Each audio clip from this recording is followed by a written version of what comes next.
ഓം നമോ ഭഗവതേ വാസുദേവായ. ശ്രീമദ്ഭാഗവതം പ്രഥമസ്കന്ധം 4-ാം അധ്യായം. അത ചതുർത്ഥോധ്യായ. വ്യാസോവാച ഇതി ബ്രുവാണം സംസ്തൂയ മുനീനാം ദീർഘസത്രിണാം വൃദ്ധകുലപതീസൂതം ബഹൃദ്വച്ച ശൗനകോ ബ്രവീത്. ശൗനകോവാച സൂതസൂതമഹാഭാഗ വദനോ വദനാംബര കഥാം ഭാഗവതീം പുണ്യാം യഥാഹ ഭഗവാൻ ശുക കസ്മിൻ യുഗേ പ്രവൃത്തേയം സ്ഥാനേ വാ കേന ഹേതുനാ കുതഃ സംജ്യോതിതകൃഷ്ണ കൃതവാൻ സംഹിതാം മുനി തസ്യ പുത്രോ മഹായോഗി സമദൃനിർവികൽപക ഏകാന്തമതിരുന്നിദ്രോ ഗൂഢമൂഢ ഇവേയതേ. ദൃഷ്ടാനുയാന്തം ഋഷിമാത്മജമപ്യനഗ്നം ദേവ്യോ ഹ്രിയാ പതിതതുർനതു സത്യചിത്രം തദ്വീക്ഷ്യ പൃച്ഛതി മുനഃ ജഗദുസ്തവാദി ശ്രീപുംഭിദാനതു തുത്സുതസ്യ വിവിക്തദൃഷ്ടേ കഥമാലക്ഷിത പൗരേ സംപ്രാപ്ത കുരുജാങ്കലാൻ ഉന്മത്തമൂകജടവദ്വിചരൻ ഗജസാക്വയേ. കഥം വാ പാണ്ഡവേയസ്യ രാജർഷിർമുനിനാ സഹ സംവാദസമഭൂത്താദ യത്രേഷാ സാത്വതീ ശ്രുതി സഗോദോഹനമാത്രം ഹി ഗൃഹേഷു ഗൃഹമേദിനാം അവേക്ഷതേ മഹാഭാഗ തീർത്ഥീകൂർവം തദാശ്രമം അഭിമന്യുസുതം സൂത പ്രാഹുർഭാഗവതോത്തമം തസ്യ ജന്മ മഹാശ്ചര്യം കർമാണി ച ഗൃഹീണിന സമ്രട്കസ്യ വാഹേദോ പാണ്ഡൂനാം മാനവർദ്ധന പ്രായോപവിഷ്ടോ ഗംഗായാം മാതൃതാതൃരാശ്രിയം ഗമന്തി യത്പാദനികേതമാത്മനാ ശിവായ ഹാനീയ ദദാനി ശത്രവാ കഥം സവീരശ്രിയമംഗദുസ്യജാം യുവൈക്ഷതോ സൃഷ്ടമഹോ സഹാസുഭി ശിവായ ലോകസ്യ ഭവായ ഭൂതയേ യയോത്തമശ്ലോകപരായണാ ജനാ ജീവന്തി നാമർത്ഥമസൗ പരാശ്രയം മുമോജ നിർവൃദ്യ കുതഃ കലേപരം തത്സർവം സസമാശ്ചക്ഷ പൃഷ്ടോ യദി കിഞ്ചന മന്യേ ത്വാം വിഷയേ വാചാം സ്നാദാമന്യത്ര ഛാന്ദസാത്. സൂതോവാച ദ്വാപരേ സമനുപ്രാപ്തേ തൃതീയേ യുഗപര്യയേ ജാതപരാശരാദ്യോഗി വാസവ്യാം കടയാഹരേ സ കഥാചിത് സരസ്വത്യാ ഉപസ്പൃശ്യ ജലം ശുചി വിവിക്തദേശേ ആസീന ഉദിതേ രവിമണ്ഡലേ പരാവരാഞ്ച സഋഷി കാലേനാവ്യക്തരംഭസ യുഗധർമ്മവ്യതികരം പ്രാപ്തം ഭുവി യുഗേ യുഗേ ഭൗതികാനാം ച ഭാവാനാം ശക്തിക്രാസം ച തത്കൃതം അശ്രദ്ധദാനാൻ നിസ്സത്വാൻ ദുർമേധാൻ ഹസിതായുഷ ഭൂർഭാഗാൻ ച ജനാൻ വീക്ഷ്യ മുനിർദിവ്യേന ചക്ഷുഷാ സർവവർണാശ്രമാണാം യത് ഗൗഹിതം അമമൗകദൃക് ചാതുർഹോത്രം കർമ്മശുദ്ധം പ്രജാനാം വീക്ഷ്യ വൈദികം വ്യതദാജ്ഞസന്തധ്യേ വേദമേകം ചതുർവിധം ഋഗ്യജുത്സാമധർവാക്യ ദേവശ്ചത്വാര ഉദ്ധൃത ഇതിഹാസപുരാണം ച പഞ്ചമോ വേദ ഉച്യത്തെ തത്രദ്യേദ്വരപ്പൈര സാമവോ ജൈമനിക്കവി വൈശംഭായന ഏവേകോ നിഷ്ണാദോ യജുഷാമുദ ആധർവാംഗിരസാമാസ്യേത് സുമന്ധർദാരുണോ മുനി ഇതിഹാസപുരാണാനാം പിതാമേരോ മഹർഷണ ത ഏതാ ഋഷയോ വേദം സ്വം സ്വം വ്യസനനേകഥ ശിഷ്യ പ്രശിഷ്യ തച്ഛിക്ഷേത് വേദാസ്തി ശാഖിനോദ്ഭവൻ ത ഏവ വേദാ ദുർമേധർ ധാരയന്ത്യേ പുരുഷൈര്യഥാ ഏവം ചകാര ഭഗവൻ വ്യാസകൃപണവത്സല ശ്രീശൂദ്രദ്വിജബന്ധൂനാം ത്രയീനശ്രുതിഗോചര കർമ്മശ്രേയസി മൂഢാനാം ശ്രേയ ഏവം ഭവേദിഹ ഇതി ഭാരതമാഖ്യാനം കൃപയാ മുനിനാ കൃതം ഏവം പ്രവൃത്തസ്യ സദാ ഭൂതാനാം ശ്രേയസി ദ്വിജ സർവാത്മകേനാഭിയത നാതുഷ്യഹൃദയം തദാ നാദിപ്രസീദതഹൃദയ സരസ്വസ്യാതടേഷു ചൗ വിതർക്കയൻ വിവിക്തസ്ഥ ഇദം പ്രോവാച ധർമ്മവേദ് ധൃതഹൃദേന ഹി മയാ ചന്താംസി ഗുരുവുഗ്നയാ മാനിതാ നിർവിലീകേന ഗൃഹീതം ചാനുശാസനം ഭാരതവ്യപദേശേന ഹ്യാംനായാത്തശ്ച ദർശിത ദൃശ്യത്തെ തത്ര ധർമാദി ശ്രീശൂദ്രാദിവിരപ്യുത തഥാപി പദ മേ ഹൃദൈഹ്യോ ഹ്യാത്മാ ചൈവാത്മനാ വിഭൂ असंपन्न इवाभाति ब्रह्मवर्चस्य सत्तमा किं वा भागवता धर्म न प्रायेण निरूपिता प्रिया परमहंसानां तयेव ह्यच्युतप्रिया तस्यैवं खिलमात्मानं मन्यमान्यस्य खिद्यता കൃഷ്ണസ്യ നാരദോ ഭോഗ്യാദാശ്രമം പ്രാതുദാഹൃതം തമവിജ്ഞായ സഹസാ പ്രത്യുത്തായാഗതം മുനിഃ പൂജയാമാസ വിധിവന്നാരദം സുരപൂജിതം. ഹരി ഓം. ഇതി ശ്രീമദ്ഭാഗവതേ മഹാപുരാണേ പാരമഹംസ്യാം സംഹിതായാം പ്രഥമസ്കന്ധേ നൈമിഷീയോപാഖ്യാനേ ചതുർത്ഥോധ്യായഃ. ഗുരുവായൂരപ്പാ ശരണം. പാരായണം ചെയ്തത് പാർവതി.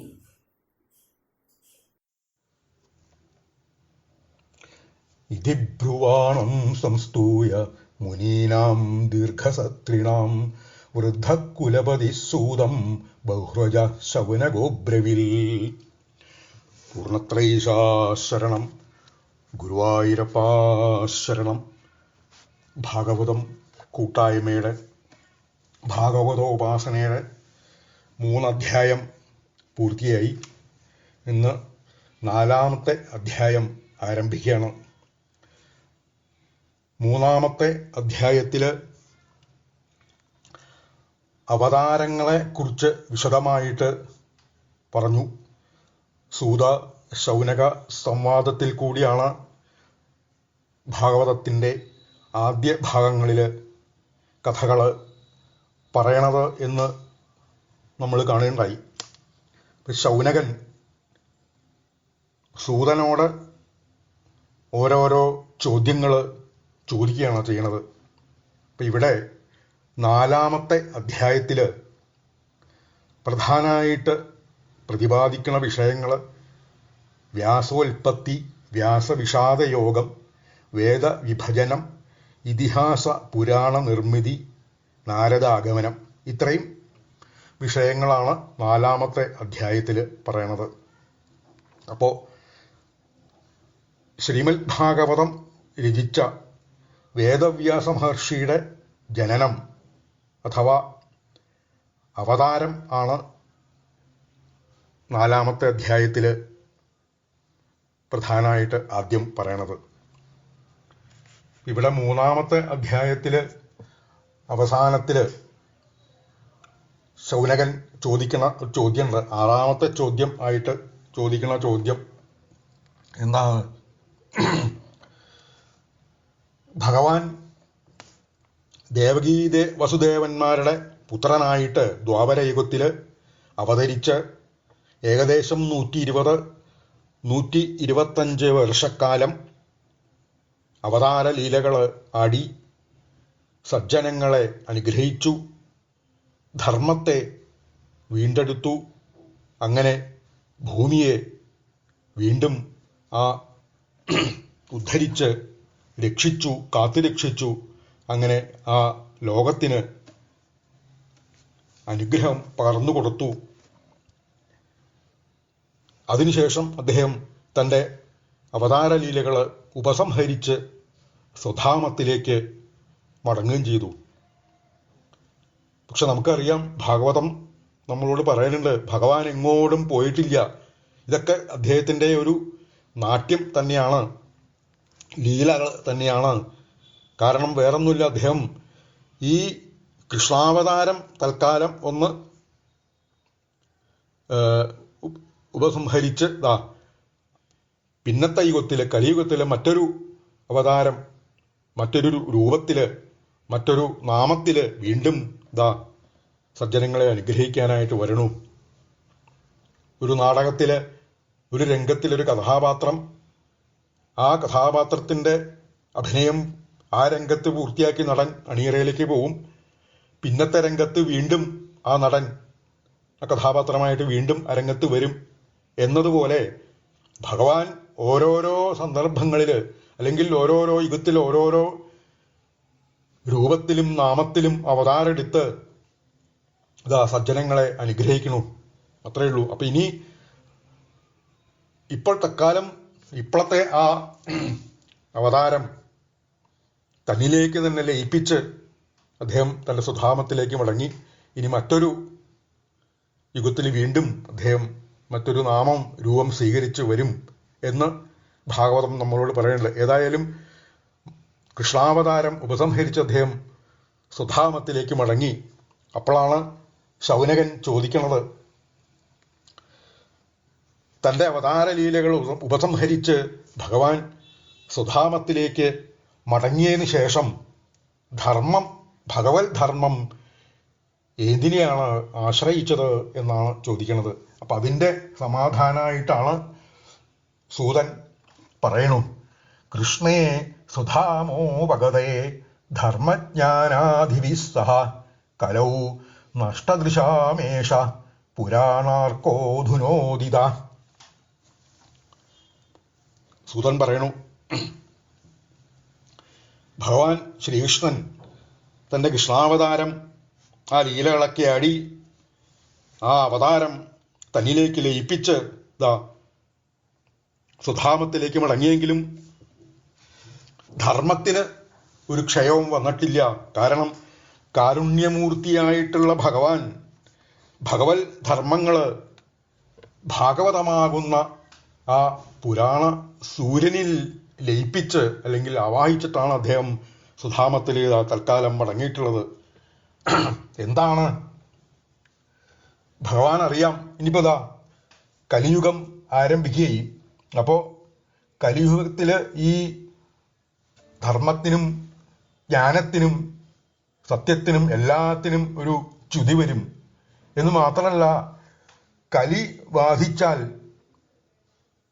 മനുഷ്യർക്ക് കാഴ്ച നശിക്കും. കാഴ്ച എന്ന് പറഞ്ഞാൽ ഇന്ദ്രിയം ആകുന്ന കണ്ണുകളെ കൊണ്ടുള്ള കാഴ്ചയല്ല ഇവിടെ ഉദ്ദേശിക്കുന്നത്. അജ്ഞാനം, അതായത് ആ കലിയുഗ മനുഷ്യരിൽ അജ്ഞാന അന്ധകാരം ബാധിക്കും. അജ്ഞാനതിമിരാന്ധസ്യ എന്നുണ്ടല്ലോ. അപ്പോൾ അജ്ഞാനം ബാധിച്ച് അകക്കണ്ണിന് അന്ധകാരം ബാധിക്കും. അപ്പം അതുകൊണ്ട് ആ അവസ്ഥയിൽ നിന്ന് മനുഷ്യരാശിയെ രക്ഷിക്കാൻ വേണ്ടിയിട്ട് ഭഗവാൻ ആ ഭഗവത് ധർമ്മങ്ങൾ ശ്രീമദ് ഭാഗവതത്തിൽ ലയിപ്പിച്ചിട്ടാണ് തൻ്റെ സുധാമത്തിലേക്ക് മടങ്ങിയിട്ടുള്ളത്. വേദവ്യാസൻ രചിച്ചിട്ടുള്ള 18ാമത്തെ പുരാണം എന്നാണ് ശ്രീമദ് ഭാഗവതം വിശേഷിപ്പിക്കുന്നത്. അപ്പം അങ്ങനെ ആ പുരാണാർക്കൻ എന്ന് വിശേഷിപ്പിക്കട്ടുള്ള പുരാണ സൂര്യൻ എന്നാണ് ഭാഗവതത്തിനെ വിശേഷിപ്പിക്കുന്നത്. അപ്പോൾ ആ പുരാണ സൂര്യനായിട്ടുള്ള ശ്രീമദ് ഭാഗവതത്തിലാണ് ആ ഭഗവാൻ ഭഗവത് ധർമ്മങ്ങളെ ലയിപ്പിച്ചിട്ടുള്ളത് എന്ന് സൂതമഹാശയൻ ശൗനകാദികളോട് ആ സമാധാനം പറഞ്ഞു. അപ്പോഴാണ് ശൗനകൻ പിന്നെ മറ്റു കുറേ ചോദ്യങ്ങൾ ചോദിക്കാൻ ആരംഭിക്കുകയാണ്. അപ്പം അങ്ങനെ പുരാണങ്ങളെക്കുറിച്ച്, പ്രത്യേകിച്ച് ഭാഗവത പുരാണത്തിനെക്കുറിച്ച് പറഞ്ഞപ്പോൾ ശൗനകൻ ആ ഭാഗവത പുരാണത്തെക്കുറിച്ച് വിശദമായിട്ട് കേട്ടാൽ അല്ലെങ്കിൽ അറിഞ്ഞാൽ തരക്കേടില്ല എന്ന് ശൗനകൻ സൂതനോട് പറയാണ്. അതാണ് ഇതിബ്രുവാണം സംസ്തൂയ മുനീനാം ദീർഘസത്രിണാം വൃദ്ധ കുലപതിസൂതം ബഹ്രുജ ശൗനകോബ്രവിൽ. അപ്പൊ ദീർഘസത്രം നടത്തിക്കൊണ്ടിരിക്കണം എന്ന് നേരത്തെ പറഞ്ഞുല്ലോ ഈ നൈമിഷാരണ്യത്തില്. അപ്പൊ ആ ദീർഘസത്രം നടത്തിക്കൊണ്ടിരിക്കുന്ന മുനികളുടെ കൂട്ടത്തില് ആ വൃദ്ധനും കുലപതിയും ബഹുക്കളായ ഋക്കുകളുള്ളവനുമായ ശൗനകൻ സൂതനോട് പറഞ്ഞു. സൂതം സംസ്തൂയ, സൂതനെ സ്തുതിച്ചുകൊണ്ട് ശൗനകൻ സൂതനോട് പറയുകയാണ് ചെയ്യണത്. അപ്പോൾ എന്താ പറയണേ, ഇത്രയും വിശേഷപ്പെട്ട പുരാണമുണ്ടെന്ന് ഇപ്പോൾ അങ്ങയിൽ നിന്ന് എനിക്കിപ്പോൾ മനസ്സിലാക്കാൻ സാധിച്ചു. അപ്പം അങ്ങനെ ആ ഭാഗവത പുരാണത്തിനെ കുറിച്ച് സൂതൻ പറഞ്ഞതായിട്ട് കേട്ടപ്പോൾ ശൗനകന് മാത്രമല്ല അവിടെ സന്നിഹിതരായിട്ടുള്ള എല്ലാ ആ നൈമിഷാരണ്യത്തിലെ എല്ലാ സദസ്യരും മുഴുവൻ സന്തോഷിക്കുകയാണ് ചെയ്തത്. അപ്പോൾ ആ സദസ്സിനെ പ്രതിനിധീകരിച്ചുകൊണ്ടാണ് ശൗനക മഹർഷി സൂതനോട് പറയണത് അല്ലെങ്കിൽ ചോദിക്കണത്. ആദ്യം ഭാഗവതത്തിനെക്കുറിച്ച് കൂടുതൽ കേട്ടാൽ കൊള്ളാം എന്ന് ശൗനകൻ പറഞ്ഞു. പിന്നീട് ശൗനകൻ വീണ്ടും കുറെ ചോദ്യങ്ങൾ സൂതനോട് ചോദിക്കുകയാണ്. അപ്പം അങ്ങനെ ആ ശൗനക മഹർഷി സൂതനോട് ചോദിക്കുന്ന ചില ചോദ്യങ്ങളെ കൊണ്ടാണ് ഇവിടെ ഭാഗവതത്തിലെ 4-ാം അധ്യായം ആരംഭിക്കുന്നത്. എന്താ പിന്നെ ഇവിടെ ആ സൂതനെക്കുറിച്ച് അല്ലെങ്കിൽ സൂതന്റെ ആ മഹത്വത്തെക്കുറിച്ചും കുറച്ചൊന്ന് സ്മരിക്കാം എന്ന് വിചാരിക്കണം. ഇവിടെ പറയുന്നുണ്ട്, വൃദ്ധ കുലപതി ബഹുലജ. വൃദ്ധനും കുലപതിയും ബഹുക്കളായ ഋക്കുകൾ ഉള്ളവനുമായ ശൗനകൻ എന്ന് പറയുന്നുണ്ട്. അപ്പോൾ ഒരു സദസ്സിൽ, പ്രത്യേകിച്ച് ഒരു വിദ്വൽ സദസ്സിൽ ഇതുപോലെ സംസാരിക്കാൻ ആരാണ് അധികാരി എന്നാണ് ഇവിടെ പറയണത്. ശ്രീധരാചാര്യര് അത് തൻ്റെ ആ വ്യാഖ്യാനത്തിൽ വളരെ വിസ്തരിച്ച് പറയുന്നുണ്ട്.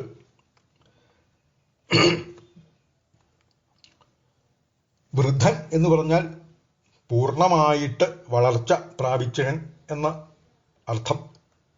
പക്ഷെ നമ്മളെ സംബന്ധിച്ച ഒരു വൃദ്ധൻ എന്ന് പറഞ്ഞാൽ ശാരീരികമായിട്ടുള്ള വാർദ്ധക്യം എന്നാണ് നമ്മളൊക്കെ സാധാരണ അതിൽ നിന്ന് മനസ്സിലാക്കുക. പക്ഷേ ഈ വൃദ്ധൻ എന്ന് പറഞ്ഞാൽ തന്നെ പല വിധത്തിലുണ്ട്. അതായത് ജ്ഞാനവൃദ്ധൻ, തപോവൃദ്ധൻ, വയോവൃദ്ധൻ എന്നിങ്ങനെ പല വിധത്തില്. പക്ഷെ ഇവിടെ ശൗനകൻ ഇത് മൂന്നും കൂടിയിട്ടുള്ള ഒരു മഹാത്മാവാണ് എന്ന് ഭാഗവതം പറയണു. അതേപോലെ തന്നെ കുലപതി. ആരാണ് കുലപതി? കുലപതിയെക്കുറിച്ച് പറയണം, 1,00,000 അല്ലെങ്കിൽ അസംഖ്യം ശിഷ്യന്മാർക്ക് ഭക്ഷണം കൊടുത്ത് വേദം പഠിപ്പിക്കുന്ന ബ്രഹ്മർഷിയാണ് കുലപതി എന്ന് അറിയപ്പെടുന്നത്. അപ്പോൾ ഇവിടെ പറയണു, നൈമിഷാരണ്യത്തില് 26,000 ഋഷിമാരും എത്രയെന്ന് തിട്ടപ്പെടുത്താൻ കഴിയാത്തത്ര ശിഷ്യന്മാരുണ്ടെന്നാണ് നമ്മളോട് ഭാഗവതത്തിൽ അതേപോലെ തന്നെ മറ്റ് പുരാണ ഗ്രന്ഥങ്ങളിൽ കൂടിയും നമുക്ക് മനസ്സിലാക്കാൻ സാധിക്കുന്നത്. അപ്പോ 6,20,000 മുനീനാം ഊർധ്വശേതസാം തേഷാം ശിഷ്യപ്രശിഷ്യാനാം സംഖ്യാ വക്തും ന ശക്യതേ എന്ന് നാരദപുരാണത്തിൽ പറയണു. അപ്പൊ അങ്ങനെ 26,000 ഋഷിമാരും എത്രയെന്ന് തിട്ടപ്പെടുത്താൻ പറ്റാത്ത ശിഷ്യന്മാരും നൈമിഷാരണ്യത്തില് അവിടെ സന്നിഹിതരായിട്ടുണ്ട്. അവരുടെയൊക്കെ ആചാര്യനാണ് ശൗനക മഹർഷി. അപ്പൊ അങ്ങനെ ആ ശൗനക മഹർഷി ആദ്യം ഭാഗവതത്തിനെ കുറിച്ച് ചോദിച്ചു. പിന്നീട് ഈ അതിവിശിഷ്ടമായ പുരാണം അല്ലെങ്കിൽ പുരാണ സൂര്യൻ എന്ന് വിശേഷിപ്പിക്കപ്പെട്ട ഭാഗവതത്തിനെക്കുറിച്ചും ആ ഭാഗവത രചനയെക്കുറിച്ചും എല്ലാം വിശദമായിട്ട് അവിടുന്ന് പറഞ്ഞു കേൾപ്പിക്കണേ എന്ന് ശൗനകൻ സൂതനോട് പറയാണ്. സൂതൻ പറയണു, അവിടുന്ന് പറഞ്ഞൂലോ, ഗംഗാതീരത്ത് പ്രായോപവേശം ചെയ്യാനായിട്ട് ഇരിക്കുന്ന പരീക്ഷിത് മഹാരാജാവിനെ ശ്രീശുഖബ്രഹ്മർഷി 7 ദിവസം കൊണ്ട് ശ്രീമദ് ഭാഗവതം മുഴുവനും, ഭഗവാന്റെ കഥകള്, ഭഗവാന്റെ അവതാര ലീലകള് മുഴുവനും പറഞ്ഞു കേൾപ്പിച്ചു എന്ന് പറയുണ്ടായി. അപ്പൊ അത് അവിടെ അനവധി ഋഷീശ്വരന്മാര് എന്ന് വേണ്ട അനവധി പുണ്യാത്മാക്കള് അവിടെ സന്നിഹിതരായിരുന്നു ശ്രോതാക്കളായിട്ട്. അവരുടെ കൂട്ടത്തില് ഈ ഉള്ളവനുണ്ടായിരുന്നു. അപ്പോ ശ്രീശുഖബ്രഹ്മർഷിയിൽ നിന്നും കേട്ടത് മനസ്സിലാക്കിയത് പറഞ്ഞു തരാം എന്ന് അവിടുന്ന് പറഞ്ഞുവല്ലോ. അതുകൊണ്ട് ഈ കഥകളെല്ലാം വിസ്തരിച്ചു പറയണേ എന്ന് പറഞ്ഞിട്ട് ശൗനക മഹർഷി സൂതനോട് ഓരോരോ ചോദ്യങ്ങൾ ചോദിക്കുകയാണ് ചെയ്യണത്.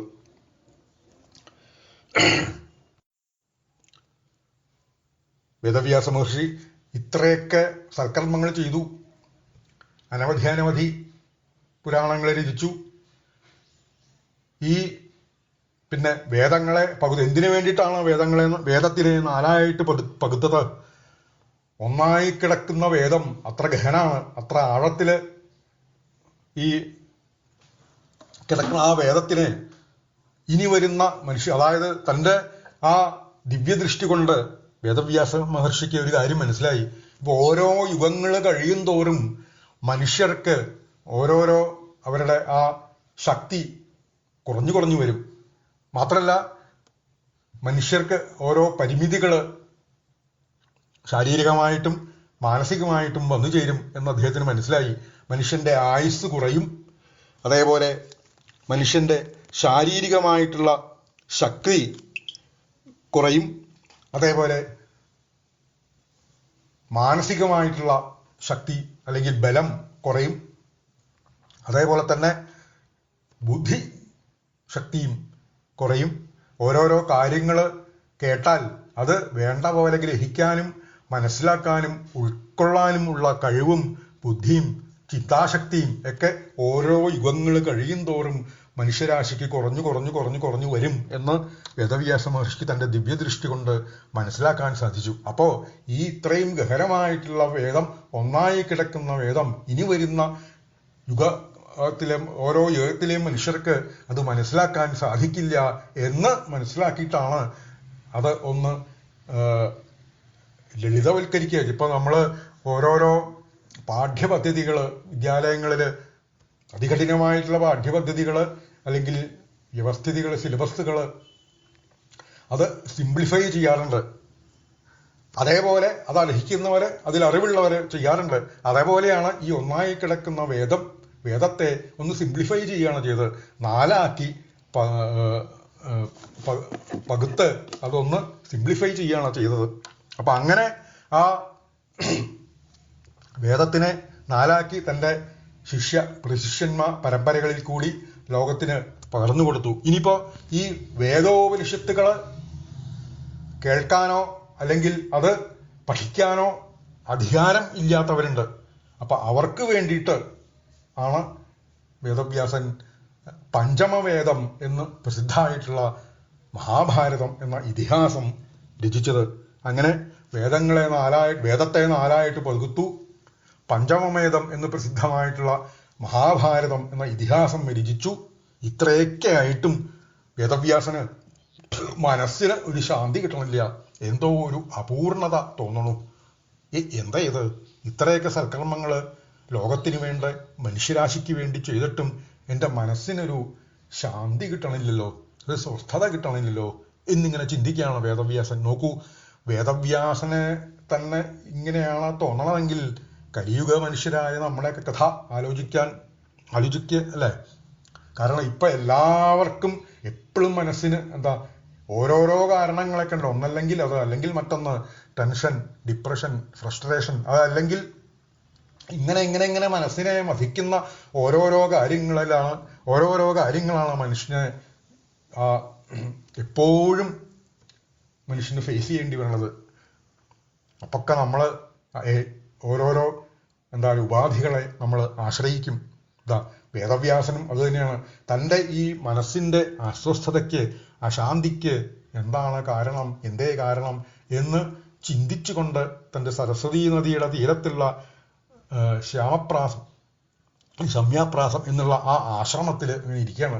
ഒരുപക്ഷെ ഇത്രയൊക്കെ പുരാണങ്ങളും ഇതിഹാസമൊക്കെ നിർമ്മിച്ചു. അതിലൊന്നും ധാരാളം ശാസ്ത്രങ്ങളെക്കുറിച്ച്, ധർമ്മങ്ങളെക്കുറിച്ചൊക്കെ അതിൽ ധാരാളം വളരെ വിസ്തരിച്ച് പറഞ്ഞിട്ടുണ്ട്. പക്ഷേ അതിലൊക്കെ പറയാത്ത ഒരു കാര്യമുണ്ട്. ഭഗവത് കഥ. അല്ലെങ്കിൽ അതിലൊന്നും പ്രാധാന്യം കൊടുക്കാത്ത ഒരു വസ്തുതയുണ്ട്, ഒരു കാര്യമുണ്ട്. ഭക്തി. അതുകൊണ്ടായിരിക്കുമോ ഇങ്ങനെ ഈ ഇതിഹാസങ്ങളിലും അല്ലെങ്കിൽ മറ്റു പുരാണങ്ങളിലൊക്കെ പഞ്ചമവേദം എന്ന് വിശേഷിപ്പിക്കുന്ന മഹാഭാരതം എന്ന ഇതിഹാസത്തിലും പുരാണങ്ങളിലൊക്കെ താൻ ഭക്തിയെക്കുറിച്ച് വേണ്ട പോലെ പറഞ്ഞിട്ടില്ലായിരിക്കുമോ? അതുകൊണ്ടായിരിക്കുമോ തൻ്റെ മനസ്സിന് ഒരു ശാന്തി കിട്ടാത്തത് അല്ലെങ്കിൽ സ്വസ്ഥത കിട്ടാത്തത് എന്ന് ചിന്തിച്ചുകൊണ്ട് വേദവ്യാസ മഹർഷി തൻ്റെ ആശ്രമത്തിൽ ഇരിക്കണം. അങ്ങനെ ചിന്തിച്ചുകൊണ്ട് എന്താ ഇതിനൊരു പരിഹാരം എന്ന്, പ്രതിവിധി എന്ന് ചിന്തിച്ചുകൊണ്ടിരിക്കുന്ന സമയത്താണ് സാക്ഷാൽ ശ്രീനാരദ മഹർഷി ആ വേദവ്യാസന്റെ ആശ്രമത്തിലേക്ക് വരണത്. നാരായണ നാരായണ എന്ന് ജപിച്ചുകൊണ്ട് നാമസങ്കീർത്തനങ്ങൾ ഉരുവിട്ടുകൊണ്ട് ഭഗവാന്റെ കഥകൾ പാടിക്കൊണ്ട് തൻ്റെ ആ വീണയും വീട്ടിക്കൊണ്ടങ്ങനെ ആ എപ്പോഴും ലോകം മുഴുവൻ സഞ്ചരിക്കണം അദ്ദേഹം. അങ്ങനെതാ വേദവ്യാസന്റെ ആശ്രമത്തിൽ വന്നു. വേദവ്യാസന് എന്തെന്നില്ലാത്ത സന്തോഷമായി. കാരണം തൻ്റെ മനസ്സിനെ മഥിക്കണ ഒരു കാര്യത്തിന് എത്ര ചിന്തിച്ചിട്ടും സ്വയം സമാധാനം കിട്ടാണ്ട് ഇരിക്കുന്ന സമയത്താണ് സാക്ഷാൽ നാരദ മഹർഷിയുടെ ആ വരവ്. വേഗം നാരദ മഹർഷിയുടെ കാൽക്കൽ വീണ നമസ്കരിച്ച് വേദം അദ്ദേഹത്തിനെ സ്തുതിച്ചു, യഥോചിതം സ്വീകരിച്ച് ഇരുത്തി അവിടെ. നമുക്കറിയാം ഇനി ഭാഗവതത്തിലും എന്താ പറയുക, ഭാഗവതം മുഴുവനും പല സന്ദർഭങ്ങളിലായിട്ട് നാരദ മഹർഷിയുടെ മഹത്വം വർണ്ണിക്കുന്നുണ്ട്. പക്ഷെ നമ്മളെപ്പോലുള്ള അജ്ഞാനികൾക്ക് നാരദൻ ഒരു ഏഷണിക്കാരനായിട്ട് തോന്നും. നാരദ മഹർഷിയുടെ ആ ജനനം തന്നെ വേനൽക്കാലം കഴിഞ്ഞു മഴക്കാലം തുടങ്ങുന്ന സമയത്താണത്. അപ്പോൾ ജലം ദാനം ചെയ്തുകൊണ്ട് അദ്ദേഹത്തിന് നാരദൻ എന്ന പേര് വന്നു എന്നൊക്കെ പ്രസിദ്ധമാണ്. ഏതായാലും നാരദ മഹർഷിയുടെ ഒരു മഹത്വം ഭാഗവതത്തിൽ കൂടി നമുക്ക് കാണാൻ സാധിക്കുന്നത് ഈ ഒരു നാമപ്രചാരകൻ ആയിട്ടാണ്. ഭഗവാന്റെ നാമങ്ങൾ ഇങ്ങനെ ജപിച്ചുകൊണ്ട് ഒരിടത്തും, നേരത്തെ ശ്രീശുകനെ പറഞ്ഞ പോലെ ഒരിടത്തും അധികം നേരം അദ്ദേഹം ഇരിക്കില്ല. അതിന് ഒരു ദക്ഷന്റെ ശാപമൊക്കെ ഉണ്ടെന്നുള്ള കഥ അതൊക്കെ ഇനി ഭാഗവതത്തിൽ ഇനി നമുക്ക് കാണാൻ സാധിക്കും. ഏതായാലും ശ്രീനാരദ മഹർഷി ഭഗവാന്റെ കഥകൾ പാടിക്കൊണ്ട് നാമസങ്കീർത്തനങ്ങൾ പാടിക്കൊണ്ട് ലോകം മുഴുവൻ സഞ്ചരിക്കുകയാണ്. എന്ന് മാത്രമല്ല, എവിടെയെങ്കിലും ഒരു സജ്ജനം കാലക്കേട് കൊണ്ടോ അല്ലെങ്കിൽ എന്തെങ്കിലും വിധിവൈപരീത്യം കൊണ്ടോ എന്തെങ്കിലും കാരണം കൊണ്ട് ഭഗവാന്റെ ആ അടുക്കൽ നിന്ന് അല്ലെങ്കിൽ ആ ഭഗവാന്റെ ചിന്തയിൽ നിന്ന്, ഭഗവാനെക്കുറിച്ചുള്ള ചിന്തയിൽ നിന്ന് അകന്നു പോകുന്നുണ്ടോ, അപ്പോൾ ആ സജ്ജനത്തിൻ്റെ അടുത്ത് സമീപത്തെത്തി നാരദ മഹർഷി തൻ്റെ ആ നാമസങ്കീർത്തനങ്ങളെ കൊണ്ടും ഭഗവത് കഥകളെ കൊണ്ടും ആ സജ്ജനത്തിനെ വീണ്ടും ഭഗവാനിലേക്ക് തിരിച്ചു കൊണ്ടുവരും നാരദ മഹർഷി. അങ്ങനെ സജ്ജനങ്ങളെ ഭഗവാനിലേക്ക് അടുപ്പിക്കുക എന്നുള്ളതാണ് നാരദ മഹർഷിയുടെ ഒരു ദൗത്യം. അപ്പം അത്രയും ഒരു മഹാത്മാവായ ആ നാരദ മഹർഷി ഇതാ വേദവ്യാസൻ തൻ്റെ മനസ്സിൻ്റെ അസ്വസ്ഥതയെക്കുറിച്ച് അശാന്തിയെക്കുറിച്ച് ഇങ്ങനെ ചിന്തിച്ചുകൊണ്ട് വിഷമിച്ചുകൊണ്ടിരിക്കുന്ന സമയത്ത് ഇതാ ആ ആശ്രമത്തിലും വന്നപ്പോൾ അദ്ദേഹത്തിന് എന്തെന്നില്ലാത്ത സന്തോഷമായി. വേഗം അവിടെ സ്വീകരിച്ചിരുത്തി. വേദവ്യാസൻ്റെ ആ മുഖം കണ്ടപ്പോൾ തന്നെ നാരദ മഹർഷിക്ക് മനസ്സിലായി വേദവ്യാസന് എന്തോ മനസ്സിൽ ഒരു വിഷമുണ്ട്, അലട്ടനുണ്ട് എന്ന് മനസ്സിലായി. നാരദൻ ചോദിച്ചു വേദവ്യാസനോട്, അങ്ങയുടെ മനസ്സിൽ എന്തോ ഒരു വിഷമുണ്ട് എന്നെനിക്ക് തോന്നണു. എന്താണ് ഇത്രയൊക്കെ പുണ്യകർമ്മങ്ങൾ സൽക്കർമ്മങ്ങൾ ലോകത്തിന് വേണ്ടി ചെയ്തിട്ടും അങ്ങയുടെ മനസ്സിന് ശാന്തി കിട്ടണില്ല എന്നുണ്ടെങ്കിൽ അതിനൊരു പ്രധാന കാരണമല്ല. അപ്പോൾ നാരദ മഹർഷി തന്നെ ചോദിക്കുന്നുണ്ട്, എന്തേ ഇത്രയൊക്കെ സൽക്കർമ്മങ്ങൾ ചെയ്തിട്ടും അങ്ങക്ക് ഒരു മനസ്സിനൊരു ശാന്തിയില്ല എന്നെനിക്ക് അങ്ങയുടെ മുഖം കാണുമ്പോൾ തോന്നണു. മുഖം മനസ്സിൻ്റെ കണ്ണാടി എന്നൊക്കെ പറയാറുണ്ടല്ലോ. അപ്പോൾ വേദവ്യാസൻ നാരദനോട് പറഞ്ഞു, ഇത്രയൊക്കെ അങ്ങ് പറഞ്ഞത് ശരിയാണ്. ഇത്രയൊക്കെ സൽക്കർമ്മങ്ങൾ ചെയ്തിട്ടും എൻ്റെ മനസ്സിന് ഒരു ശാന്തി ലഭിക്കണില്ല. ഒരുപക്ഷെ ഞാൻ രചിച്ചിട്ടുള്ളതായ പുരാണങ്ങളിലും പഞ്ചമവേദം എന്ന് പ്രസിദ്ധമായ ഇതിഹാസത്തിലുമൊക്കെ അനവധി ശാസ്ത്രങ്ങളും അനവധി ധർമ്മങ്ങളെക്കുറിച്ചൊക്കെ വിശദമായിട്ട് തന്നെ പ്രതിപാദിച്ചിട്ടുണ്ടെങ്കിലും പ്രധാനപ്പെട്ട ഒരു കാര്യം, അതായത് ഭഗവത് കഥ അല്ലെങ്കിൽ ഭക്തി വേണ്ടത്ര പരിപോഷിപ്പിച്ചിട്ടില്ല എന്ന് എനിക്കൊരു സംശയം. അതുകൊണ്ടാണോ അറിയില്ല എൻ്റെ മനസ്സിന് ശാന്തി കിട്ടാത്തത് എന്ന് വേദവ്യാസൻ ഒന്ന് സൂചിപ്പിച്ചപ്പോൾ നാരദ മഹർഷി പറഞ്ഞു, സംശയമൊന്നുമില്ല, അതുതന്നെയാണ് അങ്ങയുടെ സംശയം. അസ്ഥാനത്തല്ല. അങ്ങ് പുരാണങ്ങൾ രചിച്ചു, വേദത്തെ നാലാക്കി പകുത്ത് ശിഷ്യപ്രശിഷ്യന്മാരിൽ കൂടി ലോകത്തിന് പകർന്നു കൊടുത്തു.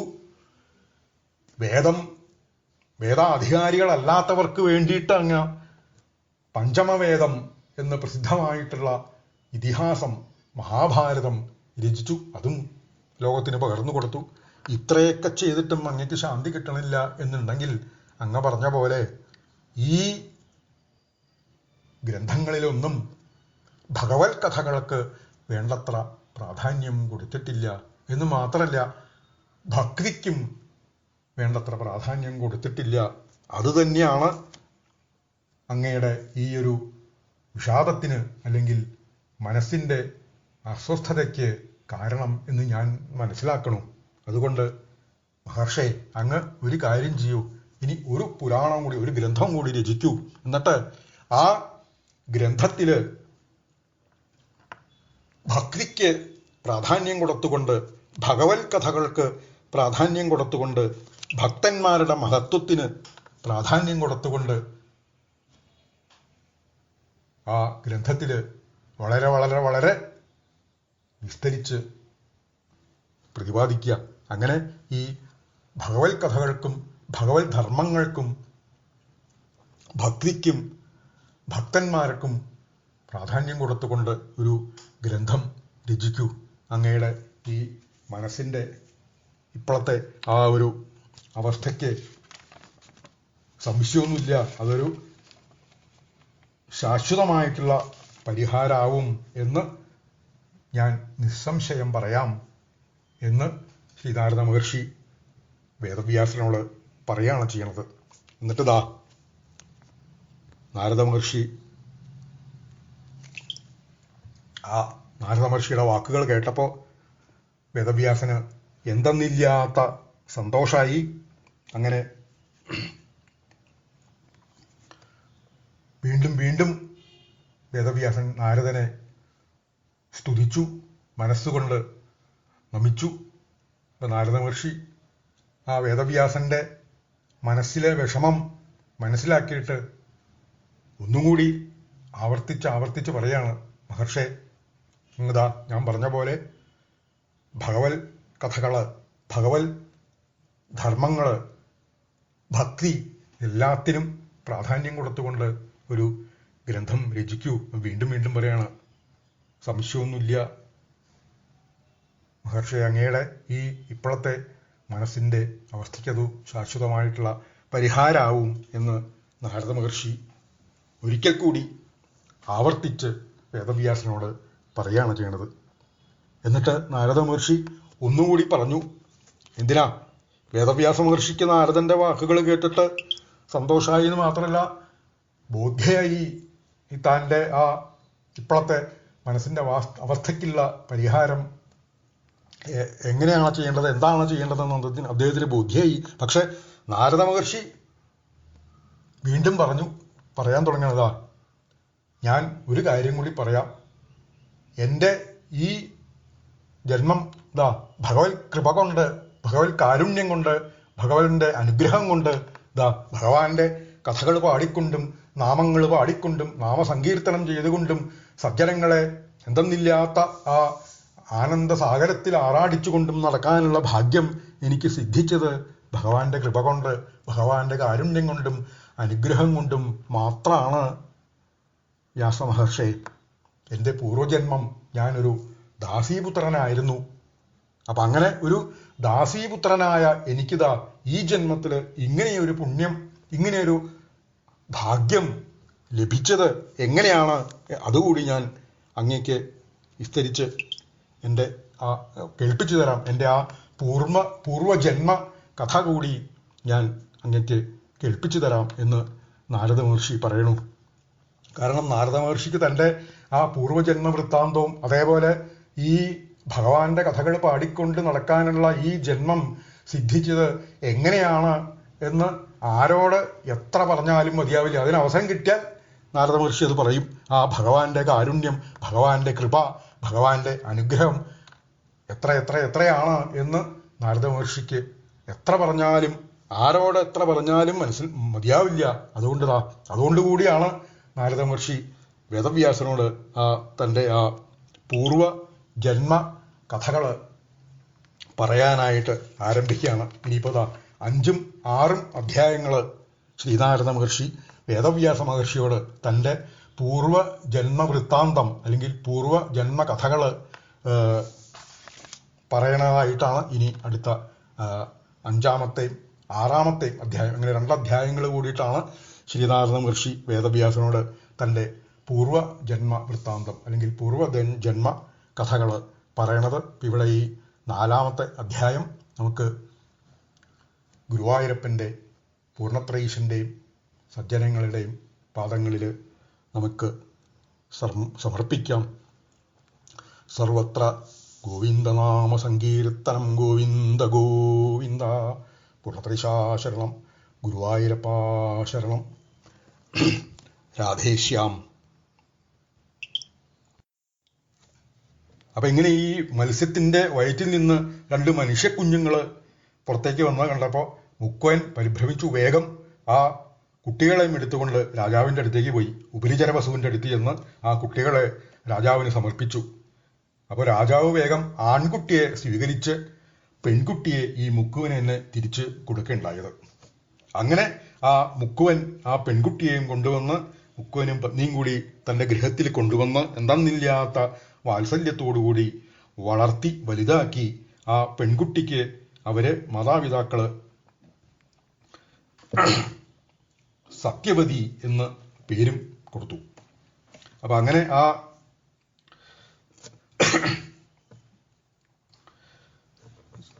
സത്യവതി എന്നൊക്കെ പേരിട്ടു. പിന്നെ ആ രാജാവ് സ്വീകരിച്ച ആൺകുട്ടിയാണ് പിന്നീട് മത്സ്യരാജാവായത്. അപ്പൊ അങ്ങനെ ഈ പെൺകുട്ടിയെ സത്യവതി എന്നൊക്കെ പേരിട്ട് ഈ മുക്കുവനും ഭാര്യയും ഗൃഹത്തില് വാത്സല്യത്തോടുകൂടി വളർത്തി വലുതാക്കി.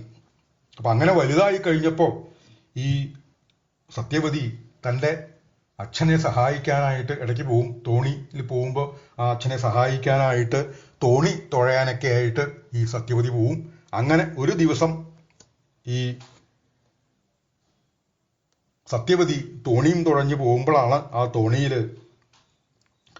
അക്കരെ കിടക്കാനായിട്ട് യാത്രാമധ്യേ നദി കിടക്കാൻ ഈ പരാശര മഹർഷി ഈ തോണിയിൽ കയറുകയാണ് ചെയ്യണത്.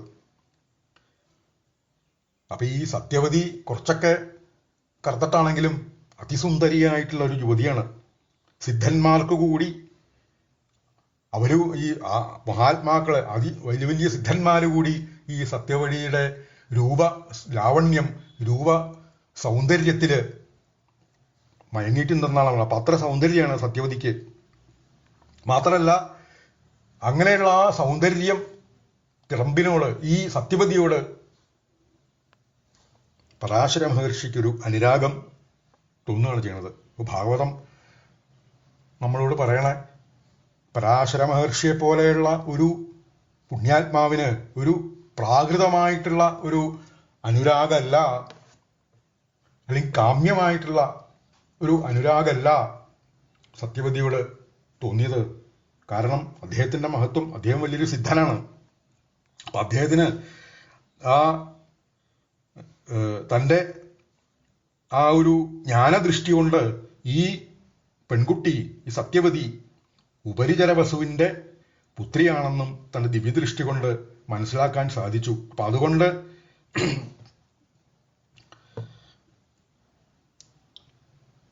ഈ പരാശര മഹർഷി മനസ്സിൽ വിചാരിക്കുകയാണ്, ഈ കന്യക സംശയമൊന്നുമില്ല വസുപുത്രി തന്നെയാണ്. മാത്രമല്ല ഈ കന്യകയായിട്ടുള്ള സംയോഗം കൊണ്ട് വേദവ്യാസ മഹർഷിയെ സംഭാവന ചെയ്യാൻ സാധിക്കും എന്ന് അദ്ദേഹത്തിന് തൻ്റെ ആ ദിവ്യദൃഷ്ടി കൊണ്ട് മനസ്സിലായി. അപ്പൊ അതാണ് ആ പരാശര മഹർഷിക്ക് സത്യവതിയോട് അനുരാഗം തോന്നാനുണ്ടായ പ്രധാന കാരണം. അപ്പൊ അങ്ങനെ തൻ്റെ ആഗ്രഹം സത്യവതിയോട് പറഞ്ഞപ്പോൾ സത്യവതി പറഞ്ഞു, ഇവിടെ വച്ചായാൽ, ഈ നദീതീരത്ത് വെച്ചായാൽ ധാരാളം പേരെ, പ്രത്യേകിച്ച് മറ്റ് ഋഷിമാരൊക്കെ കണ്ടൂന്ന് വരും. മാത്രമല്ല തൻ്റെ കന്യകാത്വം നശിക്കും എന്നും ഒരു പേടിയുണ്ട്, ഭയമുണ്ട് എന്ന് സത്യവതി പരാശര മഹർഷിയോട് പറയുകയാണ് ചെയ്യുന്നത്. അപ്പോൾ പരാശര മഹർഷി അദ്ദേഹത്തിൻ്റെ ആ തപോബലം കൊണ്ട് ഒരു വളരെ വലുതായിട്ടുള്ള കട്ടി കൂടിയിട്ടുള്ള ഒരു മഞ്ഞും കട്ട, ഒരു പർവ്വതം പോലത്തെ ഒരു മഞ്ഞും കട്ട ഉൽപ്പാദിപ്പിച്ച്, എന്ന് മാത്രമല്ല ആ സത്യവതിയുടെ കന്യാകത്വം നശിക്കില്ല എന്ന് അനുഗ്രഹിക്കുകയും ചെയ്തു. അപ്പം അങ്ങനെ ആ മത്സ്യത്തിൽ നിന്ന് പിറന്നതുകൊണ്ട് അവരുടെ ശരീരത്തിന് കുറച്ച് മത്സ്യഗന്ധം ഒക്കെ ഉണ്ടായിരുന്നു. പക്ഷെ പരാശര മഹർഷി തൻ്റെ ആ എന്താ പറയുക തപശക്തി കൊണ്ട് ആ മത്സ്യഗന്ധത്തിനെയൊക്കെ കളഞ്ഞു, നല്ല സുഗന്ധിയാക്കി ആ യൗവനയുക്തയായ ആ സത്യവതിയെ. അങ്ങനെ ആ യമുനാ നദിയിലെ ദ്വീപിൽ വെച്ച് അവരുടെ സംയോഗം കാരണമായിട്ട് സത്യവതി ഗർഭിണിയാവുകയും എന്ന് മാത്രമല്ല ഉടനെ പ്രസവിക്കുകയും ചെയ്തു. അങ്ങനെയാണ് ഈ വേദവ്യാസന്റെ ജനനം മഹാഭാരതത്തിലാണ് വിസ്തരിച്ച് പറയണേ. പിന്നെ മറ്റുള്ള ചില പുരാണങ്ങളിൽ, വിഷ്ണു പുരാണത്തിലും വായുപുരാണത്തിലും അതേപോലെ വരാഹപുരാണത്തിലൊക്കെ ഈ വേദവ്യാസന്റെ ജനനത്തിൻ്റെ ആ കാലത്തെക്കുറിച്ചൊക്കെ കുറച്ചും കൂടിയൊക്കെ വിസ്തരിച്ച് പറയാനുണ്ട്. ഭാഗവതത്തിൽ അവിടെ ഇവിടെയൊക്കെ ചില പരാമർശങ്ങൾ ഉണ്ടെന്നേ ഉള്ളൂ. പ്രത്യേകിച്ച്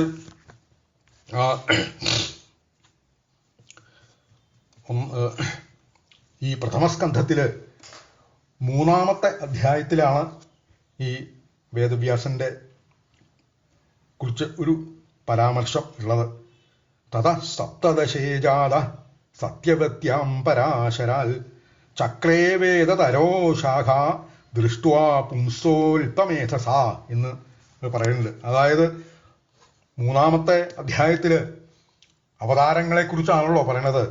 അതിൽ സപ്തദശേജാത 17-ാമത്തെ അവതാരമായിട്ട് ഈ വേദവ്യാസൻ അവതരിച്ചു, വേദങ്ങളെ പകുത്തു എന്നൊക്കെ ഇങ്ങനെ ഒരു ശ്ലോകം കൊണ്ട് അങ്ങനെ പറയുന്നുണ്ട്. പിന്നെ 12-ാമത്തെ സ്കന്ധത്തിൽ വേദവ്യാസനെ കുറിച്ചൊരു പരാമർശമുണ്ട്. അവിടെയും ഈ ശൗനകൻ സൂതനോട് ഈ പുരാണങ്ങളെക്കുറിച്ച് പറയുമ്പോൾ, സൂതൻ പുരാണങ്ങളെക്കുറിച്ച് പറയുമ്പോൾ ആ പുരാണങ്ങളുടെ വിഭാഗങ്ങളെക്കുറിച്ച് വിസ്തരിച്ച് കേട്ടാൽ കൊള്ളാം എന്ന് സൂതഭാഷേനോട് ശൗനക മഹർഷി പറയണു.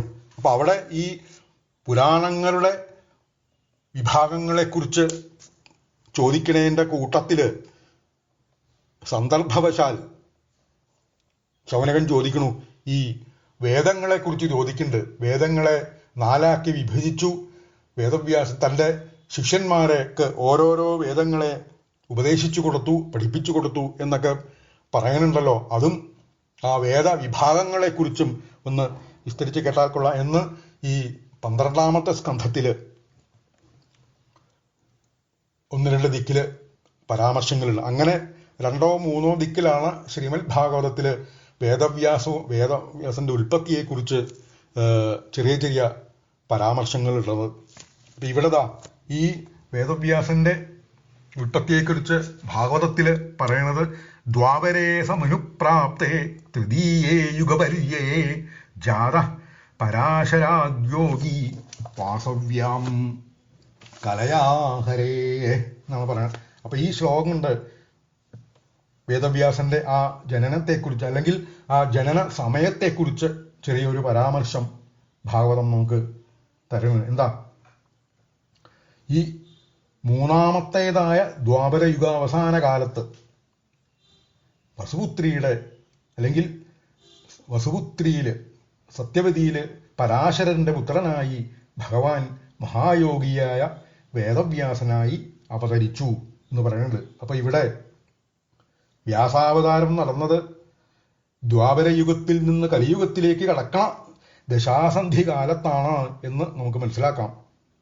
ദ്വാപരം കഴിയാൻ പോണു, കലിയുഗം ആരംഭിക്കാറായി. ഈ ഒരു കാലഘട്ടത്തിൽ, ഈ ഒരു ദശാസന്ധിയിൽ, അപ്പൊ ഇവിടെ യുഗാധിപത്യം ദ്വാപരനിൽ നിന്ന് കലിക്ക് കൈമാറ്റം ചെയ്യുന്ന കാലം എന്നും അർത്ഥം പറയണു. അപ്പൊ അങ്ങനെ ആ പര്യയം എന്നാൽ മാറ്റം. അപ്പോൾ കൃതയുഗത്തിൽ നിന്ന് ത്രേതായുഗത്തിലേക്ക് മാറിയത് ആദ്യത്തെ പര്യയം, ത്രേതായുഗത്തിൽ നിന്ന് ദ്വാപരയുഗത്തിലേക്ക് മാറിയത് രണ്ടാമത്തെ പര്യയം, ദ്വാപര യുഗത്തിൽ നിന്ന് കലിയുഗത്തിലേക്ക് മാറിയത് മൂന്നാമത്തെ പര്യയം. അതാണ് തൃതീയ യുഗപര്യയം എന്ന് പറയാൻ കാരണം. അപ്പം അങ്ങനെ ഈ വ്യാസാവതാരം നടന്നത് ഈ മൂന്നാമത്തെ പര്യയത്തിലാണ്. അതായത് ദ്വാപരയുഗത്തിൽ നിന്ന് കലിയുഗത്തിലേക്കുള്ള ആ ഒരു മാറ്റ സമയത്താണ് വ്യാസൻ ജനിച്ചത് എന്ന് ഈ ശ്ലോകത്തിൽ നിന്ന് നമുക്ക് മനസ്സിലാക്കാൻ സാധിക്കും. പിന്നെ വേദവ്യാസന് ഈ വേദം 4 പകുത്തതിന് ശേഷമാണല്ലോ, അല്ലെങ്കിൽ അതിൽ നിന്നാണല്ലോ വേദവ്യാസൻ എന്ന പേര് വന്നത്. വേദവ്യാസൻ എന്ന പേരിന് അദ്ദേഹത്തിന് വേറെ ധാരാളം പേരുകൾ ഉള്ളതായിട്ടും കാണാം. അദ്ദേഹത്തിൻ്റെ ഈ എന്താ പറയുക, കൃഷ്ണദ്വൈവായനൻ, ബാദരായണൻ, വിഷ്ണുദ്വൈവായനൻ എന്നിങ്ങനെ അനവധി പേരുകൾ ഉള്ളതായിട്ട് കാണാം. കൃഷ്ണവർണം ഉള്ളത് കൊണ്ട് അദ്ദേഹത്തിന് കൃഷ്ണൻ എന്നൊരു പേരുണ്ട്. പിന്നെ അതേപോലെ അദ്ദേഹം ഈ ദ്വീപില് ഉപേക്ഷിച്ചു പോയതുകൊണ്ട് ദ്വൈവായനൻ എന്ന പേര് വന്നു. പിന്നെ വിഷ്ണു ആയിട്ട് അദ്ദേഹത്തിനെ വിശേഷിപ്പിക്കുന്നുണ്ട്. അതുകൊണ്ട് വിഷ്ണുദ്വൈവായനൻ എന്ന പേരും അദ്ദേഹത്തിന് ഉണ്ട് എന്ന് പറയണു. അതേപോലെ അദ്ദേഹത്തിൻ്റെ ആശ്രമം സരസ്വതി നദിയുടെ തീരത്തുള്ള ശമ്യാപ്രാസം എന്നും ഒരു പാഠഭേദമുണ്ട്. അപ്പോൾ ഈ ശമ്യാപ്രാസത്തിലാണ് അദ്ദേഹത്തിൻ്റെ സരസ്വതി നദീ തീരത്തുള്ള ശമ്യാപ്രാസം ആണ് അദ്ദേഹത്തിൻ്റെ ആശ്രമം എന്ന് പറയണു. അപ്പം അതുകൊണ്ട് അവിടെ ഈ ധാരാളം ഈ ലന്ത വൃക്ഷങ്ങൾ, അതേപോലെ ലന്തവൃക്ഷം എന്ന് പറഞ്ഞാൽ ബദരം എന്നും പേരുണ്ട്. അങ്ങനെ ധാരാളം ഈ ലന്തം അല്ലെങ്കിൽ ബദരം എന്ന് പേരായിട്ടുള്ള വൃക്ഷങ്ങൾ ധാരാളം വളർന്നു നിൽക്കുന്ന ഒരു സ്ഥലം ആണ് ഈ ശ്യാമപ്രാസം അല്ലെങ്കിൽ ശമ്യപ്രാസം എന്നുള്ള ആ ആശ്രമ പ്രദേശം. അതുകൊണ്ട് ഈ ആശ്രമത്തിനെ ബദരീയാശ്രമം എന്നും പറയണു എന്ന് ഭാഗവതം പറയണു. അതുകൊണ്ട് അവിടെ താമസിക്കുന്ന അദ്ദേഹത്തിന് ബാദരായണൻ എന്ന പേരും കൂടി വന്നു എന്ന് പറയണം. അങ്ങനെ വേദവ്യാസന് ധാരാളം ഈ വേദത്തിനെ പകുത്തുകൊണ്ട് വേദവ്യാസൻ എന്നു പേര് വന്നു. അദ്ദേഹത്തിന് ഇങ്ങനെ നിരവധി പേരുകളും ഉള്ളതായിട്ട് പറയണു. അപ്പം അങ്ങനെ ആ വേദവ്യാസൻ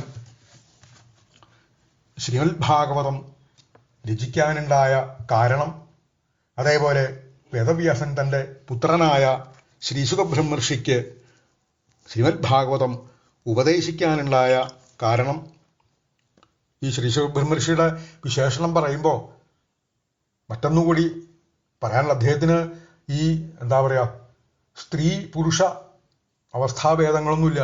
നേരത്തെ പറഞ്ഞല്ലോ അദ്ദേഹം ദിഗംബരനായിട്ടാണ് എപ്പോഴും നടക്കണതെന്ന് പറഞ്ഞല്ലോ. അപ്പം അങ്ങനെ ഒരിക്കൽ ഒരു നദീതീരത്തുകൂടി നടക്കുന്ന സമയത്ത് ധാരാളം ദേവസ്ത്രീകൾ, അപ്സര സ്ത്രീകൾ ആ നദിയിൽ കുളിക്കുന്നുണ്ടായിരുന്നു. അപ്പോൾ ഈ അപ്സര സ്ത്രീകളെ കണ്ടിട്ട് അദ്ദേഹത്തിന് ഒരു പ്രത്യേകിച്ചൊരു എന്താ പറയുക ചിന്തയൊന്നുണ്ട്. അവർ ശ്രദ്ധിച്ചു തന്നെ ഇല്ല എന്ന് മാത്രമല്ല ഈ സ്ത്രീകൾക്കും ഒരു ലജ്ജയൊന്നും തോന്നിയില്ല എന്നാണ് പറയണത്. പക്ഷെ ശ്രീശുഖ ബ്രഹ്മർഷി ആ നദീതീരത്തു കൂടെ പോയി കഴിഞ്ഞ് അച്ഛനായ വേദവ്യാസൻ അദ്ദേഹം അതിലെ പോയുന്ന സമയത്ത് അദ്ദേഹം വസ്ത്രങ്ങളൊക്കെ ഉടുത്തിട്ടുണ്ട്. പക്ഷെ വേദവ്യാസനെ കണ്ടപ്പോൾ ഈ ദേവസ്ത്രീകൾക്ക് എന്താ ലജ്ജ തോന്നിയിട്ട് അവർ വേഗം വെള്ളത്തിലേക്ക് മുങ്ങാങ്കുഴിയിട്ടു എന്നാണ് പറയുന്നത്. അപ്പോൾ വേദവ്യാസൻ ചോദിച്ചു, എൻ്റെ പുത്രൻ ദിഗംബരനായിട്ട് നൂൽബന്ധല്യാണ്ട ഇതിലെ പോയിട്ട് നിങ്ങൾക്ക് ലജ്ജയൊന്നും തോന്നിയില്ല?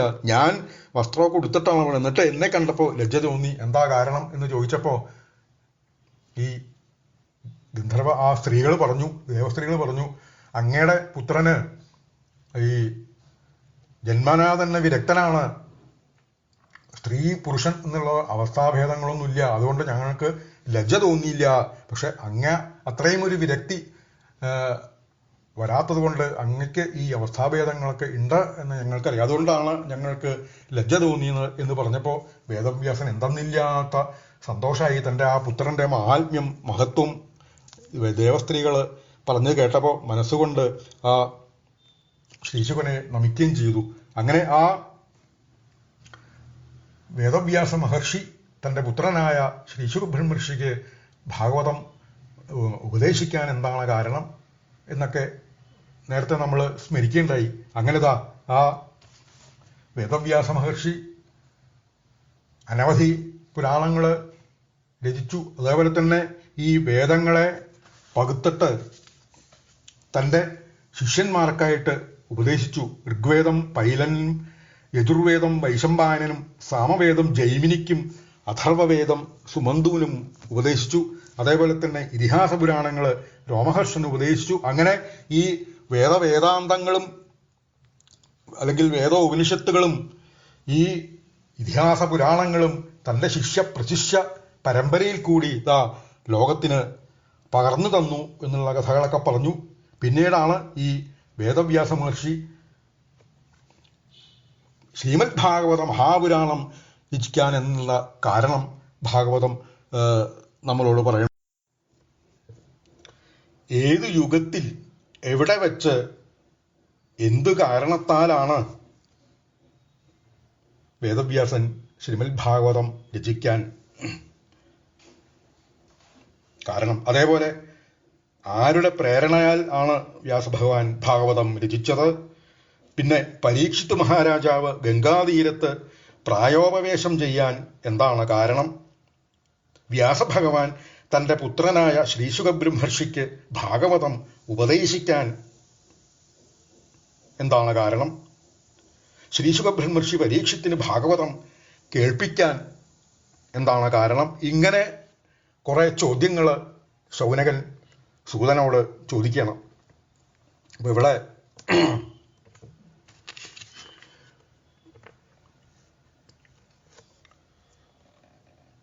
ആദ്യം ആ ഭാഗവതം രചിക്കാനുണ്ടായ കാരണത്തെക്കുറിച്ചും ഒക്കെ ചോദിക്കുമ്പോൾ അദ്ദേഹം ചോദിക്കുന്നുണ്ട്. അതിൻ്റെ കൂട്ടത്തിൽ ഈ പരീക്ഷിത്ത് മഹാരാജാവ് അദ്ദേഹത്തിൻ്റെ ആ ഒരു മഹത്വം ധാരാളം കേട്ടിട്ടുണ്ട്. അപ്പോൾ പരീക്ഷിത്ത് മഹാരാജാവ് എന്ന് പറഞ്ഞ അദ്ദേഹം തൻ്റെ അമ്മയായ ഉത്തരയുടെ ഗർഭത്തിൽ കിടക്കുമ്പോൾ തന്നെ ഭഗവത് സാക്ഷാത്കാരം, ഭഗവത് ദർശനം കിട്ടിയിട്ടുള്ള ഒരു മഹാഭാഗ്യവാനാണ്, പുണ്യശാലിയാണ് പരീക്ഷിത്ത് എന്ന് കേട്ടിട്ടുണ്ട്. എന്ന് മാത്രമല്ല, ശൗനകൻ പറയണു, ശത്രുക്കൾ പോലും ആത്മരക്ഷയ്ക്ക് വേണ്ടി തങ്ങളുടെ ധനങ്ങളും എല്ലാം ആരുടെ കാൽക്കലാണോ കാഴ്ചവെച്ച് കുമ്പിടണത്, അതേപോലെ തന്നെ ലോകത്തിൻ്റെ എല്ലാ ഐശ്വര്യത്തിനും മംഗളത്തിനും വേണ്ടിയിട്ടാണല്ലോ ഭഗവത് ഭക്തന്മാര് തങ്ങളുടെ ജീവിതം ഒഴിഞ്ഞു വെച്ചിട്ടുള്ളത്. ഇപ്പൊ സ്വന്തം സ്വാർത്ഥ താല്പര്യത്തിനല്ല എന്നർത്ഥം. അങ്ങനെ ഇത്രയൊക്കെ ഈ ത്യാഗങ്ങൾ സഹിച്ചിട്ടുള്ള, എന്നുവെച്ചാൽ പരോപകാരത്തിന് യുക്തമായിട്ട് തൻ്റെ സ്വന്തം താല്പര്യത്തിനല്ലാണ്ട് രാജ്യത്തിനും തൻ്റെ നാട്ടുകാർക്കും വേണ്ടി, തൻ്റെ പ്രജകൾക്കും വേണ്ടി എന്തെല്ലാം ത്യാഗങ്ങളാണ് സഹിച്ചിട്ടുള്ളത്. അതേപോലെ തന്നെ ആ രാജ്യത്തിൻ്റെ സ്നേഹം കൊണ്ട്, അല്ലെങ്കിൽ പ്രജകളോടുള്ള സ്നേഹം കൊണ്ട്, അങ്ങനെയുള്ള തൻ്റെ ആ സൽഭരണം കൊണ്ട് കീർത്തികെട്ട ആളുമാണ് പരീക്ഷിത്ത്. അപ്പം അങ്ങനെയുള്ള ആ പരീക്ഷിത്ത് മഹാരാജാവ് എന്തിനു വേണ്ടിയിട്ടാണ് ഇങ്ങനെ സ്വന്തം ദേഹത്തെ വൈരാഗ്യബുദ്ധിയോടുകൂടി ഉപേക്ഷിക്കാൻ തയ്യാറായത്? അതായത് പരീക്ഷിത്ത് പ്രായോപവേശം ചെയ്യാൻ എന്താണ് കാരണം എന്നാണ് ചുരുക്കത്തിൽ ചോദ്യം. അപ്പൊ പരീക്ഷത്തിന്റെ ആ മഹത്വം ആണ് അവിടെ പറയണത്. എന്താ പരീക്ഷത്തിനെ കുറിച്ച് പിന്നെയും ധാരാളം കേട്ടിട്ടുണ്ട്. അഭിമന്യുസുതം സൂത പ്രാഹുർ ഭാഗവതോത്തമം. പരീക്ഷിത്ത് ഭാഗവതോത്തമനാണ് എന്ന് കേട്ടിട്ടുണ്ട്. അഭിമന്യുവിന്റെ പുത്രനായ പരീക്ഷിത്ത് ഭാഗവതോത്തമനാണ് എന്ന് കേട്ടിട്ടുണ്ട്. അപ്പോ ഇത്രയൊക്കെ പുണ്യശാലിയായ മഹാത്മാവായ പരീക്ഷിത്ത് പ്രായോപവേശം ചെയ്യാൻ എന്താണ് കാരണം എന്ന് ചോദിക്കുന്നു. അതേപോലെ തന്നെ ശ്രീശുഖബ്രഹ്മർഷി പരീക്ഷിത്തിനെ ഭാഗവതം കേൾപ്പിക്കാൻ എന്താണ് കാരണം എന്നാണ് പിന്നെ ചോദിക്കുന്നത്. അപ്പോൾ ശ്രീശുഖബ്രഹ്മർഷിയുടെ മഹത്വം ശൗനകൻ പറയുന്നുണ്ട്. ആ ഉന്മത്ത മൂകജടവൽ വിചരൻ. അപ്പോൾ അജ്ഞാനികൾക്ക് ശ്രീശുകൻ ഉന്മത്തനായിട്ടും മൂകനായിട്ടും ഒക്കെ ഒരു സഞ്ചരിക്കുന്ന ആളായിട്ട് തോന്നാം. പക്ഷേ ആ ശ്രീശുകൻ ബ്രഹ്മർഷിയുടെ മഹത്വം എത്രയാണ് എന്ന് പറയാൻ സാധിക്കില്ല.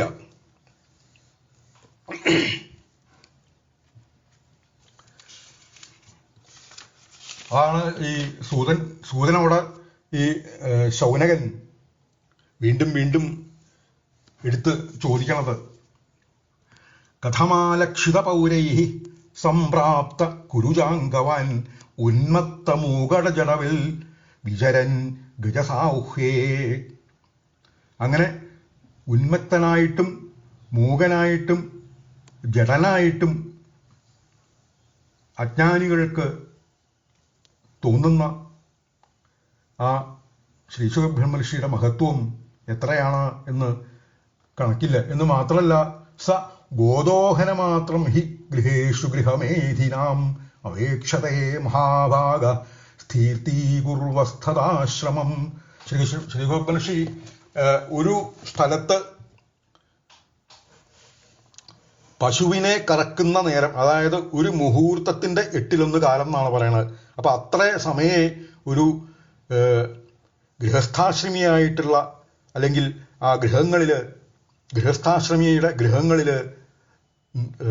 നിൽക്കുള്ളൂ എന്നാണ് പറയണത്. പക്ഷെ അത് മതി എന്നാണ് പറയണത്. ഗൃഹസ്ഥാശ്രമികൾക്ക് അല്പനിമിഷം നേരം മാത്രമേ അവരവരുടെ ഗൃഹങ്ങളിൽ ഈ മഹാത്മാവിനെ ശ്രീശുഖബ്രഹ്മർഷിയെ കാണാൻ സാധിക്കുള്ളൂ. പക്ഷേ അത്രയും കുറഞ്ഞ സമയം കൊണ്ട് തന്നെ അവരുടെ ആ ഗൃഹസ്ഥാശ്രമത്തെ പരിശുദ്ധമാക്കണു. അപ്പൊ അങ്ങനെയുള്ള ശ്രീശുഖബ്രഹ്മർഷി 7 ദിവസം മുഴുവൻ ഇരുന്ന് പരീക്ഷിത്ത് മഹാരാജാവിനെ ശ്രീമദ് ഭാഗവതം കേൾപ്പിച്ചു എന്ന് പറഞ്ഞപ്പോൾ ശൗനകാദികൾക്ക് അത്ഭുതമായി. അപ്പൊ എന്താണ് അങ്ങനെ 7 ദിവസം മുഴുവൻ ഇരുന്നു കൊണ്ട് ശ്രീശുഖബ്രഹ്മർഷി ആ പുണ്യാത്മാവ് പരീക്ഷിത്ത് മഹാരാജാവിനെ ഭാഗവതം കേൾപ്പിക്കാൻ കാരണം എന്ന് ചോദിക്കണം. എന്ന് മാത്രമല്ല, അദ്ദേഹം ജനിച്ചപ്പോൾ തന്നെ വിരക്തനായി. ആ കുലധർമ്മങ്ങളോ വേണ്ടതായിട്ടുള്ള കർമ്മങ്ങളോ ഒന്നും ആചാരങ്ങളോ അനുഷ്ഠാനങ്ങളോ ഒന്നും അനുഷ്ഠിച്ചിട്ടില്ല. ഉപനയനം പോലും നടത്തിയിട്ടില്ല. എന്ന് മാത്രമല്ല, വിവസ്ത്രനായിട്ടാണ്, കൗവീനം പോലും ഇല്ല, നൂൽബന്ധം ഇല്ലാണ്ടാണ് അദ്ദേഹം ഓരോരോ പ്രദേശങ്ങളിൽ സഞ്ചരിക്കുക. അപ്പൊ അങ്ങനെയുള്ള ആ ശ്രീശുഖബ്രഹ്മർഷി പിതാവായ അച്ഛനായ വ്യാസൻ ആ വിരഹദുഃഖം കൊണ്ട് ഒരിക്കൽ വിളിക്കുകയുണ്ടായി, പുത്രാ പുത്ര എന്ന്. അപ്പതാ വിളി കേട്ടത് പുത്രനല്ല, സർവചരാചരങ്ങളാണ് വിളി കേട്ടത് എന്ന് ഭാഗവതം പറയണു. യം പ്രവ്രജന്തമനുപേതമപേകത കൃത്യം ദ്വൈപായനോ വിരഹകാതര ആജുഹാവ പുത്രേതി തന്മയതയാതരവോഭിനേതു തം സർവഭൂതഹൃദയം മുനിം ആനദോസ്മി. പുത്ര പുത്ര എന്ന് വിളിച്ചപ്പോ വിളിയേറ്റത് പുത്രനല്ല, ശ്രീശുഖനല്ല, മറിച്ച് സർവചരാചരങ്ങളാണ് വിളിയേറ്റത്. അപ്പൊ അതിൽ നിന്നെന്താ മനസ്സിലാക്കേണ്ടത്? ശ്രീശുഖബ്രഹ്മർഷിയുടെ ചൈതന്യം ഈ പ്രപഞ്ചം മുഴുവൻ, പ്രപഞ്ചത്തിലെ ഓരോരോ വസ്തുക്കളിലും ഓരോരോ അണുക്കളിലും സർവചരാചരങ്ങളിലും അലിഞ്ഞ് ചേർന്നിരിക്കണു എന്ന അല്ലേ മനസ്സിലാക്കേണ്ടത്. അപ്പൊ അങ്ങനെയുള്ള പുണ്യാത്മാവായ ശ്രീശുഖബ്രഹ്മർഷി എന്ത് കാരണത്താലാണ്, എങ്ങനെയാണ് പരീക്ഷിത്ത് മഹാരാജാവിനെ ഈ 7 ദിവസം കൊണ്ട് ശ്രീമദ് ഭാഗവതധർമ്മം അല്ലെങ്കിൽ ഭഗവത് ധർമ്മം അതല്ലെങ്കിൽ ഭഗവാന്റെ അവതാര ലീലകൾ മുഴുവൻ പാടിക്കേൾപ്പിച്ചത്, പറഞ്ഞു കേൾപ്പിച്ചത് എങ്ങനെയാണ്, എന്താണ് കാരണം എന്ന് ശൗനകൻ മറ്റൊരു ചോദ്യമായിട്ട് ചോദിക്കണം. പിന്നീട് ആ വ്യാസോൽപ്പത്തിയാണ് പറയണത്. ഇതിൽ 4-ാമത്തെ അധ്യായത്തിൽ ഒരു പ്രധാന വിഷയം വ്യാസോൽപ്പത്തിയാണ് എന്ന് നേരത്തെ കണ്ടു. പക്ഷേ ഈ വ്യാസോൽപ്പത്തി അല്ലെങ്കിൽ വ്യാസജനനം, വ്യാസാവതാര കഥ പൂർണ്ണമായിട്ട് ശ്രീമദ് ഭാഗവതത്തിൽ വർണ്ണിച്ചിട്ടില്ല.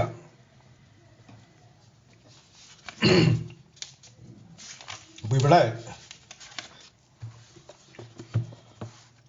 മഹാഭാരതത്തില് ആണ് വ്യാസന്റെ ജനനം വളരെ വിശദമായിട്ട് വർണ്ണിച്ചിട്ടുള്ളത്. മഹാഭാരതം ആദിപർവത്തില് 63-ാമത്തെ അധ്യായത്തിലാണ് വ്യാസോൽപ്പത്തി വളരെ വിസ്തരിച്ച് പറഞ്ഞിട്ടുള്ളത്.